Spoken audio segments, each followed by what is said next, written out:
नमस्कार दोस्तों, जय हिंद जय भारत। स्वागत है आपका हमारे YouTube चैनल प्रज्ञा हिंदी केंद्र में। जैसा कि आप लोगों से बोला था कि हमारा हिंदी का नेक्स्ट चैप्टर क्या रहेगा, शब्द से संबंधित। काय से? शब्द। वैसे तो हमने अच्छे से समझ ही लिए हैं, पर फिर भी शब्द के बारे में और जान लें, क्योंकि शब्द में ही पूरा व्याकरण भरा हुआ है ना। फिर उसे हम एक एक करके पढ़ेंगे। शब्द, अच्छा शब्द किसे कहते हैं? पहले तो ध्वनि होती है, ध्वनि में क्या, फिर वर्ण होते हैं। वर्णों के सार्थक क्रम को, वर्णों के व्यवस्थित क्रम को या सार्थक क्रम को हम क्या कहते हैं? शब्द कहते हैं, है ना। अब इनके प्रकार भी देखेंगे हम, है ना, शब्दों के प्रकार। तो शब्दों के प्रकार देखो, नंबर 1 उत्पत्ति के आधार पर, उत्पत्ति या स्रोत के आधार पर। अब उत्पत्ति या स्रोत के आधार पर कौन कौन से होते हैं हमारे शब्द? तत्सम शब्द, तद्भव, देशज, विदेशज, संकर। कौन कौन से? तत्सम, तद्भव, देशज, विदेशज, संकर। अब तत्सम शब्द क्या होते हैं? ये संस्कृत के शब्द हैं हमारे। काय के हैं? संस्कृत में जैसे के तैसे रहते हैं ना, वो शब्द क्या कहलाते हैं हमारे? तत्सम शब्द।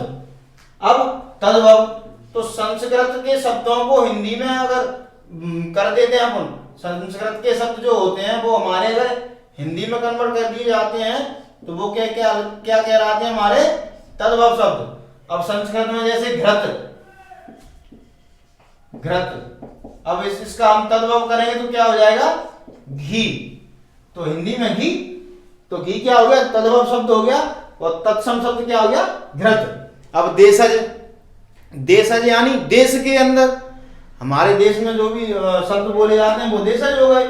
विदेशज, विदेश से, विदेश के ऐसे शब्द जो कि हम अपने देश में प्रयोग करते हैं वो कौन क्या कहलाते हैं? विदेशज शब्द, है ना। देशज भी जान लें, चिड़िया, लोटा, है ना, चिड़िया, लोटा, ऐसे शब्द क्या होते हैं? देशज शब्द होते हैं अपने, है ना।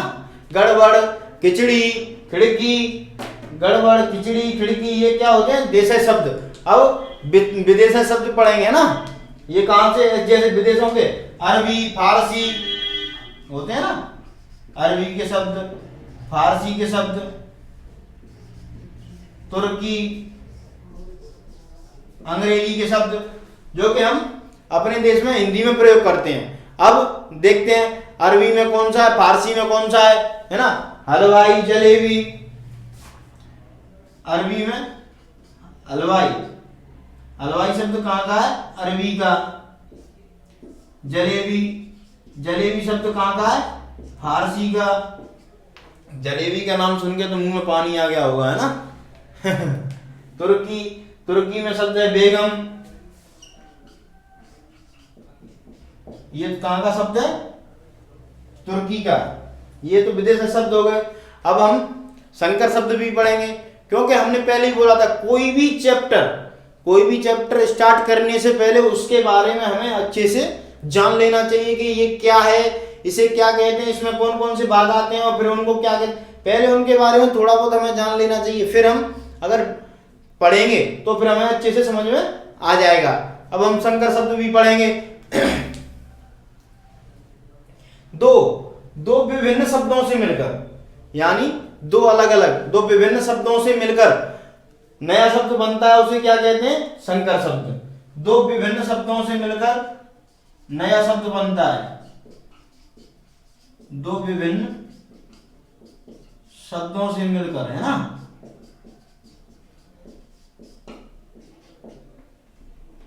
शब्दों से मिलकर नया शब्द बनता है, क्या कहलाता है? संकर शब्द कहलाता है। जैसे रेलगाड़ी, बेदाग, देख लेते हैं हम, है ना। रेलगाड़ी, बेदाग, रेलगाड़ी, बेदाग। अब ये दो शब्द ही तो होगा, दो विभिन्न विभिन्न शब्दों से। रेल अलग है और गाड़ी अलग है ना। क्या? रेल अलग है, गाड़ी अलग है, बे अलग है और दाग अलग है। तो ये कौन से हो गए हमारे? संकर शब्द हो गए, है ना। कौन से शब्द हो गए हमारे? संकर शब्द हो गए। नंबर एक अपने ने जान लिया उत्पत्ति या स्रोत के आधार पर तत्सम तद्भव देशज विदेशज संकर, उनके बारे में भी हमने पढ़ लिया। अब हम नंबर 2 पढ़ेंगे रचना या व्युत्पत्ति के आधार पर। क्या? रचना या व्युत्पत्ति के आधार पर कौन कौन से होते हैं? रूढ़ और व्युत्पन्न। कौन कौन से होते हैं? रूढ़ और व्युत्पन्न, है ना। रूढ़ शब्द के बारे में हम जानेंगे एक एक करके, रूढ़ के बारे में भी जानेंगे। व्युत्पन्न, व्युत्पन्न के दो भाग होते हैं, यौगिक और योग रूढ़। क्या होते हैं? यौगिक और योग रूढ़। अब रूढ़ शब्द जिनका कोई भी सार्थक खंड नहीं होता। क्या? जिनका कोई भी सार्थक खंड नहीं होता।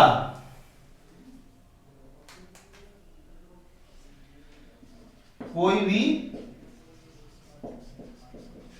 सार्थक खंड नहीं होता, है ना।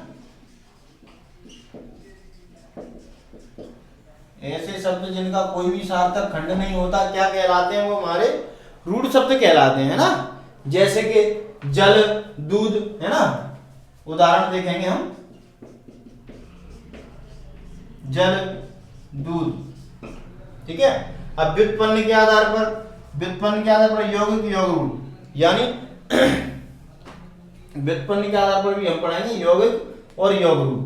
अब यौगिक कैसे बनते हैं? ये प्रत्यय और उपसर्ग, प्रत्यय और उपसर्ग से मिलकर जो भी नया शब्द बनता है जिसका अर्थ भी होना चाहिए, तो वो क्या कहलाते हैं? हमारे यौगिक कहलाते हैं, है ना। क्या कहलाते हैं? हमारे यौगिक कहलाते हैं। अब हम योग रूढ़ के भी जब बारे में जानेंगे, है ना।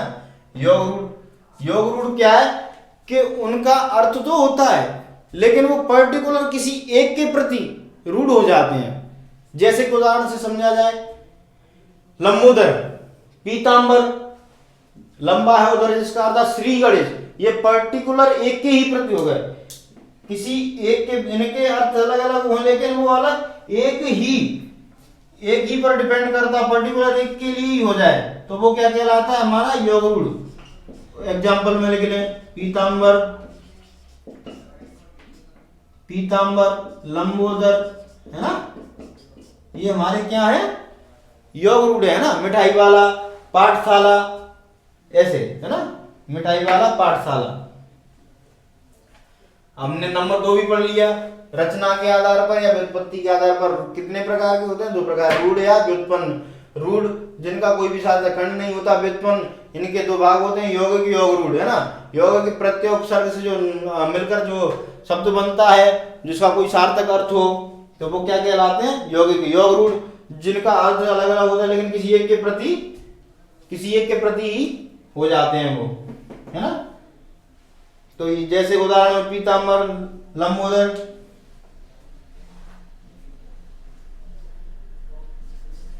ठीक है। ये आया समझ में?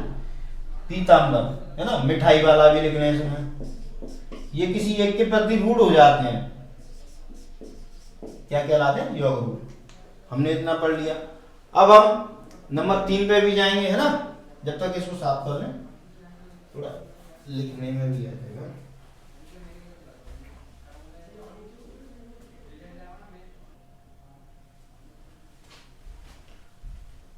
चलिए हम आगे बढ़ते हैं नंबर 3 पे, रूप और अर्थ के आधार पर, है ना। क्या पढ़ रहे हैं हम लोग? शब्द ही पढ़ रहे हैं। 1 नंबर पढ़ लिया, 2 पढ़ लिया, तीसरा पढ़ेंगे हम, रूप या अर्थ के आधार पर कौन कौन से होते हैं। इनके भी 2 भाग होते हैं, सार्थक और निरर्थक, है ना। निरर्थक तो वैसे भी समझ में आ रहा है, है ना, जिसका कोई भी अर्थ नहीं होता। हम अपनी बोलचाल की भाषा में कुछ भी बना देते हैं, डंडा बंडा, पानी वानी, रोटी वोटी, कुछ भी हालचाल, है ना। ये रोटी वोटी, डंडा बंडा, ये तो निरर्थक, जिसका कोई भी अर्थ नहीं होता। सार्थक जिसका कोई अर्थ होना चाहिए, है ना। सार्थक क्या होना चाहिए? जिसका कोई अर्थ होना चाहिए। इनके 6 प्रकार होते हैं, है ना। अच्छे से समझ में आ रहा होगा आप लोगों को। एकार्थी, अनेकार्थी, पर्यायवाची, विलोम, समुच्चरित, अनेक शब्द के लिए एक शब्द, अनेक के लिए एक शब्द, है ना। अनेक शब्द के लिए एक शब्द, ये तो ज्यादातर लोगों ने सभी ने पढ़े होंगे, पर फिर भी हमको एक बार देख लेना है ना।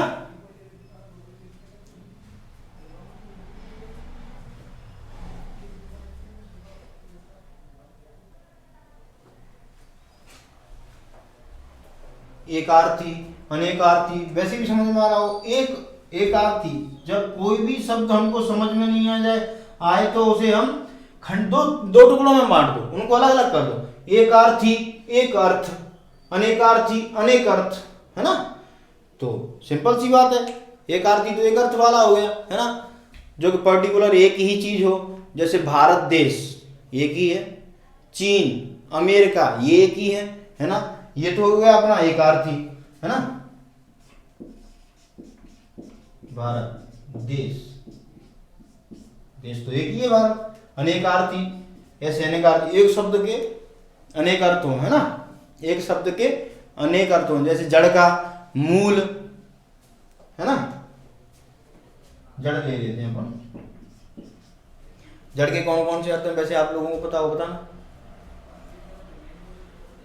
फिर आगे हम पर्यायवाची विलोम, समुच्चरित, ये भी है ना।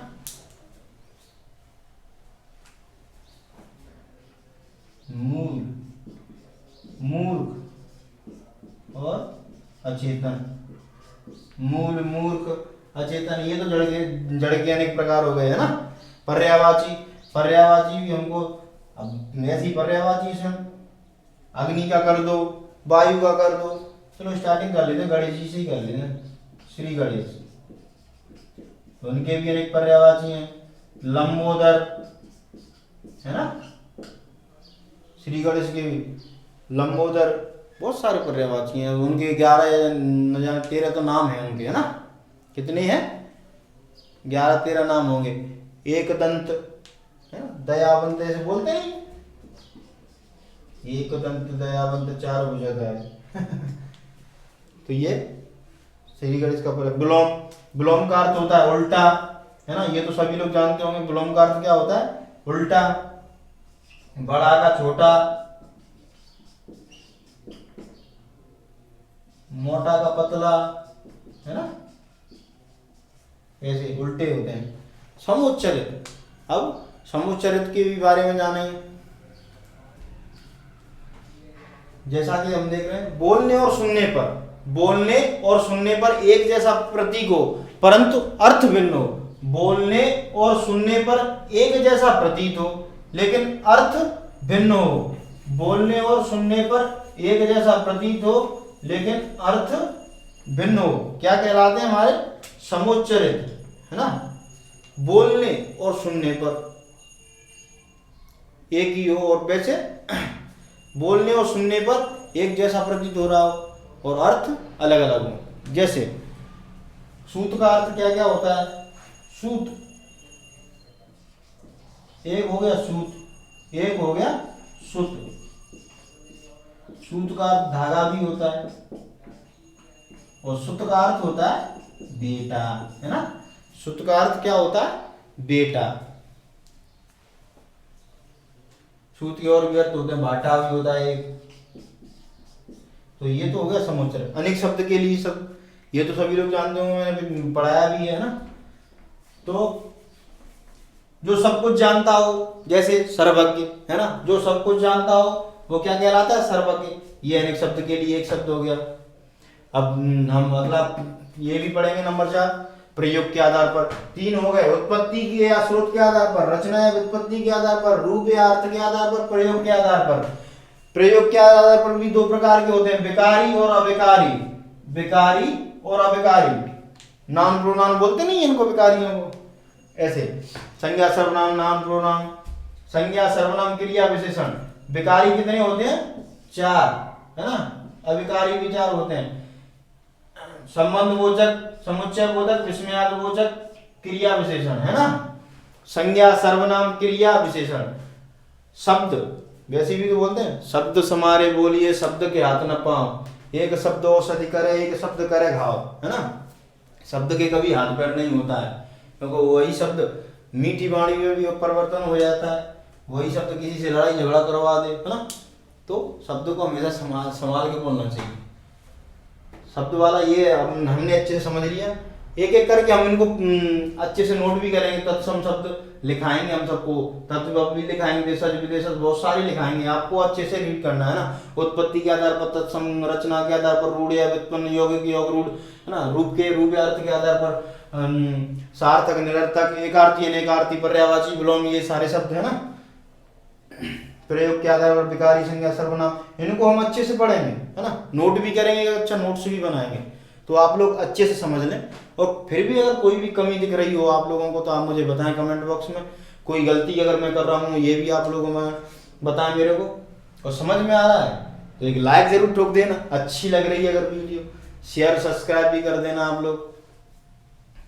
आप लोगों के लिए ऐसी एक वीडियो अभी नेक्स्ट वीडियो आपकी आएगी, भारत एक नज़र में, एक दिन मैंने उसकी वीडियो दी थी, तो वो क्या है उसमें 10 क्वेश्चन ही लिखाए थे मैंने उस दिन, लेकिन अब जो वीडियो आएगी उसमें मैं सारे क्वेश्चन अपलोड करा दूंगा है ना, अच्छे से पढ़ लें हम लोग। और इसी के साथ मैं विदा लेना चाहता हूँ।